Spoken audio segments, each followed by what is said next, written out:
আসসালামু আলাইকুম গাইস। তো আজকের বিষয়টি আপনাদের জন্য আছে যে একটানা কতবার ব্রিডিং করাবেন আপনাদের পাখিকে এবং কখন রেস্টে দিবেন। বাজরিগার পাখি, ককাটেল, লাভবার্ড, ফিনিক্স অথবা কবুতর আপনারা একটানা 3বারের বেশি ব্রিডিং করাবেন না।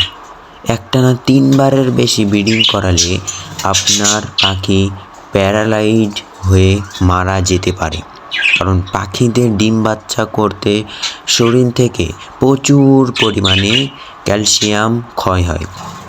পাখির শরীর থেকে যেসব পুষ্টিগুণ ক্ষয় হয় তা খাবার দিয়ে এই সময়ের মধ্যে পূরণ করতে পারে না।